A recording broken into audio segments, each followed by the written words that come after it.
வணக்கம் நண்பர்களே. நம்ம சமையல் அறையில் இருக்கும் சிறிய மசாலா பொருட்கள்ல ஒன்று தாங்க கிராம்பு. அளவில் ரொம்ப சிறியதாக இருந்தாலும் மனம், சுவை மற்றும் பல தாவர சேர்மங்கள் காரணமா இது பல நூற்றாண்டுகளாகவே பாரம்பரிய மருத்துவ முறையில் பயன்படுத்தப்பட்டு வருது.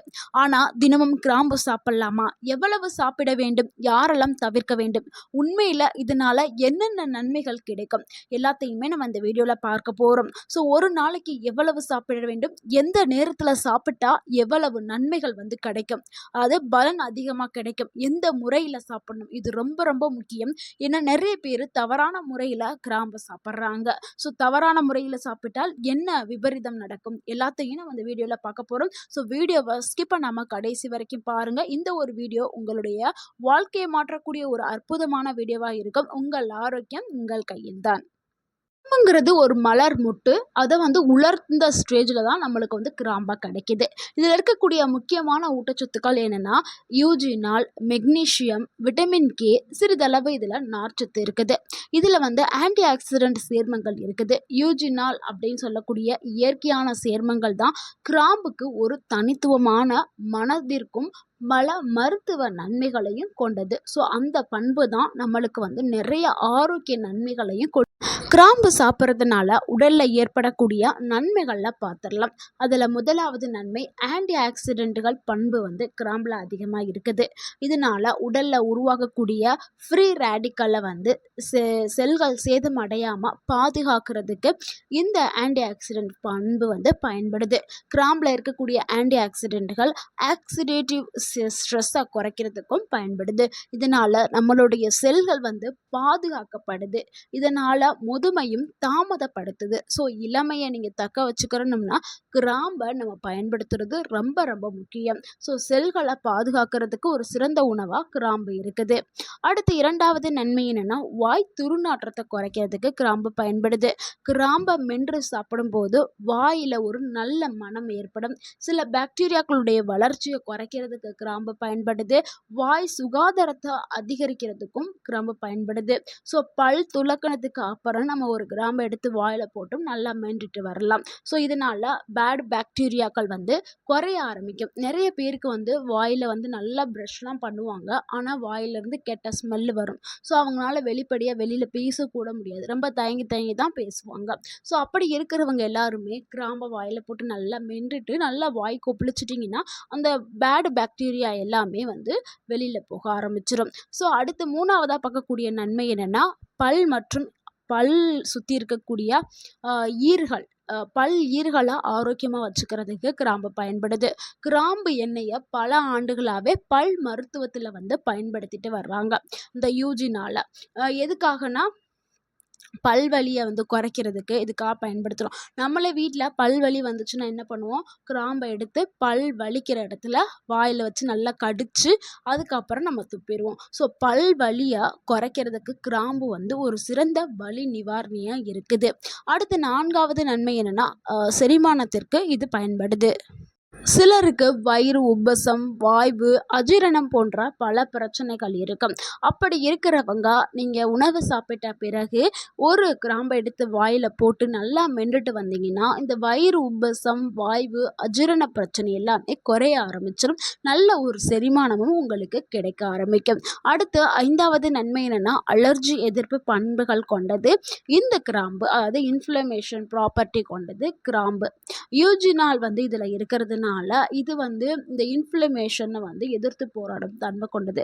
சிலருக்கெல்லாம் அலர்ஜி காரணமாக தான் மூட்டுகளை சுற்றி வலி, வீக்கம் இதெல்லாமே வரும். ஸோ அந்த மூட்டு வலியை குறைக்கிறதுக்கும் கிராம்பு பயன்படுது. அது மட்டும் இல்லைங்க, உடலில் ஏற்படக்கூடிய வலி, சோர்வு இது எல்லாத்தையுமே குறைக்கிறதுக்கு கிராம்பு தண்ணி பயன்படுது. நீங்கள் ஒரு கிராம்பு இல்லைனா 2 கிராம்பை தண்ணியில் போட்டு நீங்கள் கொதிக்க வச்சு, ஒரு கிளாஸ் தண்ணியில் போட்டு கொதிக்க வச்சுட்டு நீங்கள் அந்த தண்ணியை குடிச்சிட்டு வந்தீங்கன்னாவே உங்களுடைய உடல் வலி போக ஆரம்பிக்கும். ஸோ மூட்டு வலியை குறைக்கிறதுக்குமே கிராம்பு பயன்படுது.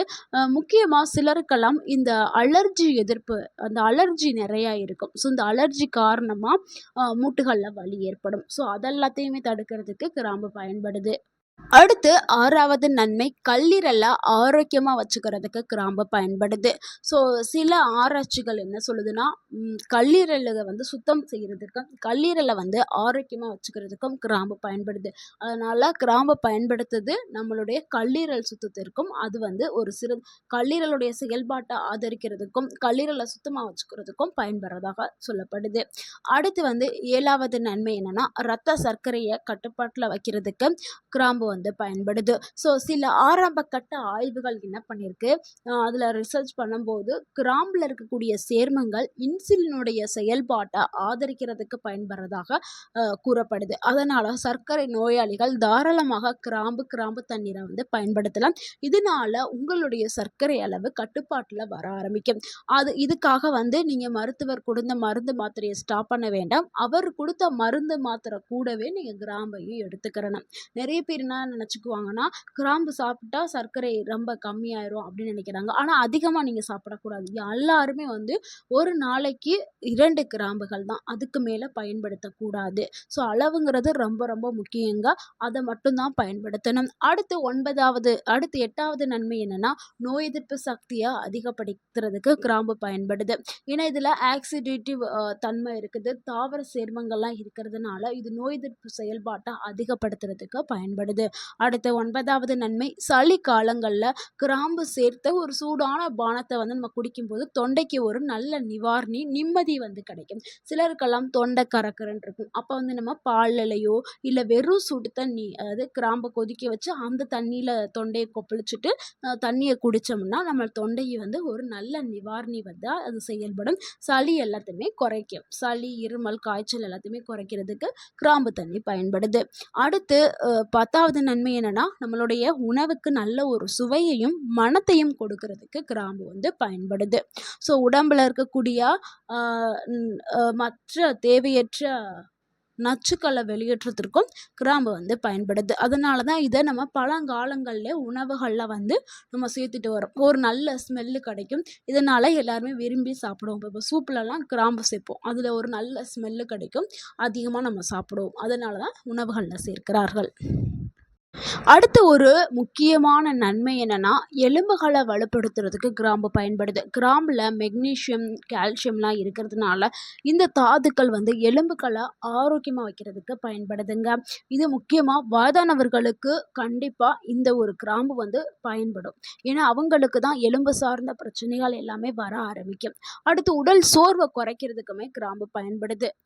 கிராம்பு தண்ணீர் குடிக்கிறதுனால உடலுக்கு வந்து புத்துணர்ச்சி கிடைக்கும், ரத்த ஓட்டம் வந்து மேம்படும், உடல்ல சுறுசுறுப்பு ஏற்படும். இதனால தான் ஆண்களுக்கு தேவையான அந்த ஆண்மை பவரை கொடுக்கறதுக்கும் கிராம்பு பயன்படுது. ஸோ நல்ல ஒரு ரத்த ஓட்டத்தை கொடுத்து நரம்புகளை ஸ்ட்ரென்த்தாக வச்சுக்கிறதுக்கு கிராம்பு பயன்படுது. ஸோ ஆண்கள் வந்து இதை சரியான முறையில் பயன்படுத்தும் பொழுது அவங்களுக்கு தேவையான அந்த ஆண்மை ஹார்மோன் இருக்குல்ல, டெஸ்டோஸ்டரோன் ஹார்மோனை பூஸ்ட் பண்ணுறதுக்கும் கிராம்பு வந்து பயன்படுது. ஸோ கிராம்பை சரியான முறையிலையும் அது கூடவே சரியான உணவுகள், உடற்பயிற்சி மேற்கொள்ளும் பொழுது நல்ல பலன்கள் வந்து அவங்களுக்கு கிடைக்கும். அடுத்த ஒரு நன்மை என்னன்னா, நல்ல தூக்கத்திற்கு கிராம்பு பயன்படுதுங்க. இரவில் வெதுவெதுப்பான கிராம்பு தண்ணீரை குடிச்சிங்கன்னா மனசு ரொம்பவே அமைதியாக இருக்கும், உடல் தளர்ச்சி அடையும், தூக்கம் வந்து நல்லா வர ஆரம்பிக்கும். ஸோ இதனால் நீங்கள் கிராம்பு தண்ணியோ கிராம்பையோ பயன்படுத்தலாம். எப்படி சரியான முறையில் பயன்படுத்துறது அப்படிங்கிறத பார்த்துடலாம். இதுக்கு தேவையானது வந்து 2 கிராம்பு, 1 கப்பு தண்ணி. நீங்கள் தண்ணியை கொதிக்க வச்சுட்டு 2 கிராம்பு போட்டுட்டு 5லேருந்து 7 நிமிஷம் நீங்கள் கொதிக்க வச்சா போதும். கொதிக்க வச்சுட்டு நீங்கள் வடிகட்டிட்டு தண்ணியை குடிச்சிடலாம். இரவு உணவுக்கு 1 மணி நேரத்துக்கு பிறகு எடுத்துக்கலாம். இல்லை தூங்க போகிறதுக்கு 30 நிமிடங்களுக்கு முன்பும் நம்ம குடிச்சுக்கிடலாம். யாரெல்லாம் கிராம்பு பயன்படுத்துறத தவிர்க்கணும் அப்படின்னா, ரத்தம் உறைததை பாதிக்கக்கூடிய மருந்து மாத்திரைகள் எடுக்கிறவங்க, அறுவை சிகிச்சைக்கு செல்றவங்க, சிறிய குழந்தைகளுக்கெல்லாம் கிராம்பு எண்ணெயை பயன்படுத்தக்கூடாது. பெரியவர்களுமே கிராம்பு எண்ணெயை பயன்படுத்தக்கூடாது. ஆனால் கிராம்பை வந்து பயன்படுத்தலாம், ஆனால் அளவாக தாங்க பயன்படுத்தணும். ஸோ இவங்க எல்லாருமே ரொம்ப கவனமாக தான் எடுக்கணும். ஸோ நம்ம ஏற்கனவே சொன்ன மாதிரி கிராம்பை வந்து சரியான முறையில் பயன்படுத்துங்கள், ஆரோக்கியமாக இருங்கள். அடுத்து வந்து வெறும் வயிற்றில் சிலருக்கு வந்து ஒத்துக்காது. அதனால் உணவோடு சாப்பிட்றது தான் ரொம்பவே நல்லது. இல்லை எனக்கு எதுவும் பண்ணாது அப்படின்னா நீங்கள் வெறும் வயிற்றில் வந்து எடுத்துக்கலாம். கிராம்புங்கிறது ரொம்பவுமே ஒரு சின்ன மசாலா பொருள் தான், ஆனால் அதில் இருக்கக்கூடிய சத்துக்கள் சத்துக்கள் நிறையா. அதனால் நீங்கள் சரியான முறையில் நீங்கள் பயன்படுத்தினீங்கன்னா கண்டிப்பாக உங்களுக்கு நல்ல ஒரு ஆரோக்கியமான நன்மைகள் கிடைக்கும். இந்த தகவல் உங்களுக்கு பயனுள்ளதாக இருந்திருந்தால் இந்த வீடியோக்கு ஒரு லைக் பண்ணுங்கள். இந்த வீடியோவை உங்களுடைய ஃப்ரெண்ட்ஸ் அண்ட் ஃபேமிலிக்கு ஷேர் பண்ணுங்கள். மறக்காமல் எங்கள் சேனலை சப்ஸ்கிரைப் பண்ணுங்கள், சப்போர்ட் பண்ணுங்கள், கமெண்ட் பண்ணுங்கள். தேங்க்யூ ஃபார் வாட்சிங் அண்ட் வாழ்க வளமுடன். உங்கள் ஆரோக்கியம் உங்கள் கையில்தான். நன்றி, வணக்கம்.